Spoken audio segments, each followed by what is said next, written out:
संविधान सुरक्षित नहीं है।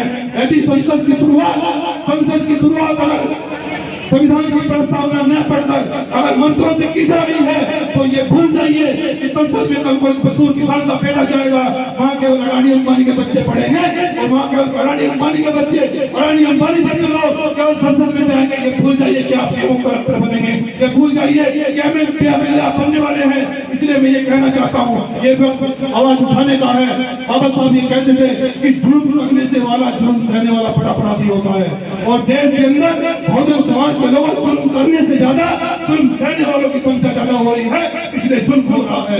इसलिए अगर आप लोग चाहते हो कि जुर्म को समाप्त किया जाए, और आप चाहते हो कि जुर्म को और जालिम की नसबंदी कर दी जाए, अगर ये चाहते हो कि जालिमों को डटकर मुकाबला किया जाए, तो बहुजन समाज के लोगों अपने बेटे के साथ में, अपने भाई के साथ में आपको मजबूती से खड़ा होना होगा। इस लड़ाई को साथ में लड़ना होगा। देश के अंदर जमीन की लड़ाई को लड़ने के लिए भीम आर्मी ने इसलिए संकल्प लिया।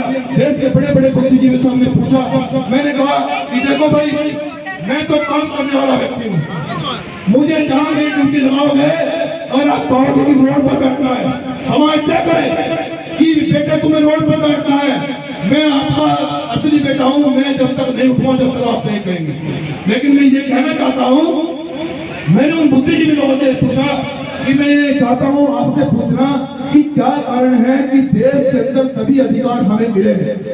देश में संविधान में बाबा साहब ने सब अधिकार दिए हैं, तो देश का ये बहुजन जो समाज है, जो SC ST OBC माइनॉरिटी के लोग हैं, ये आर्थिक रूप से क्यों पिछड़े हुए हैं? इन्हीं पर गोलियां क्यों चलती हैं? इनकी बहन बेटियों का रेप क्यों होता है? इनकी इज्जत क्यों लूटी जाती है? इनकी पगड़ियां क्यों उछाली जाती है? भैया ये मेरा सवाल है आपसे। तो कहने लगे कि इसको समाप्त करने के लिए काम करोगे? मैंने कहा बिल्कुल करेंगे साहब, आदेश कीजिए क्या करना है। उन्होंने कहा कि अगर जो संविधान के आर्टिकल 16 में हमें बाबा साहब ने ये लिखा, जिस संविधान लिखा जा रहा था कि कोई देश के अंदर भूमि वंचित नहीं रहेगा। बाबा साहब ये आर्टिकल 16 में कहते हैं कि कोई देश के अंदर भूमि वंचित नहीं रहेगा, सबको जमीन देने का अधिकार है, लेने का अधिकार है, रखने का अधिकार है। मैंने उनसे पूछा कि भाई फिर हमारा समाज भूमि वंचित क्यों है? मैं आपसे पूछना चाहता हूँ, कितने लोगों के पास जमीन है? जरा हाथ खड़ा करके बताओ, कितने लोगों के पास जमीन है? 5 लोग भी नहीं हो रहे इतनी बड़ी सभा में। तो ये हमारे अधिकार पर कुठाराघात किया जा रहा है कि नहीं किया जा रहा है? बताओ। हमारे अधिकार को छीना जा रहा है नहीं छीना जा रहा है? बताओ। तो मैंने उनसे कहा, तो हम लोग एक काम करते हैं, आरक्षण और जमीन की लड़ाई को लड़ते हैं। जिस दिन मैं पूछना चाहता हूँ बहुजन समाज के लोगों, जिस दिन ये जमीनें आपको मिल गई, और ये कोई भीख नहीं है, ये हमारा फंडामेंटल राइट है, ये अधिकार है हमारा।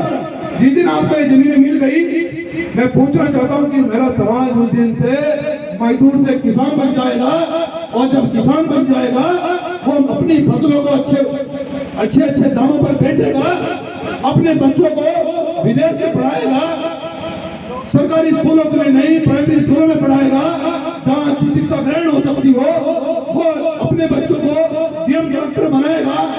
तो क्या मेरा समाज जब भी पीछे रहेगा? मुझे बताओ। जब जमीनें आपको मिल जाएगी, क्या हमें दूसरे के दर पर उधार पैसे लेने की जरूरत पड़ेगी? क्या हमको अनाज दूसरे घर में मांगने की जरूरत पड़ेगी? ये इसलिए मूल जड़ है बहुजन समाज के लोगों कि हम लोग आर्थिक रूप से पीड़ित हैं। जिस दिन हम लोग आर्थिक रूप से मजबूत हो गए, उस दिन आप लोग राजनीति करने के काबिल भी होंगे, हमारे समाज से अधिकारी भी निकलेंगे, हमारे समाज से अच्छे नेता भी पैदा होंगे, सब सिस्टम होगा। लेकिन जब तक ये आंदोलन नहीं जीत लेते, ना भीम आर्मी चुप रहेगी और ना मनजीत सिंह नौटियाल चुप रहेगा। ये मैंने संकल्प किया है, और इस लड़ाई को मनजीत सिंह नौटियाल मजबूती से लड़ने का काम करेगा। लेकिन बहुजन समाज के लोगों,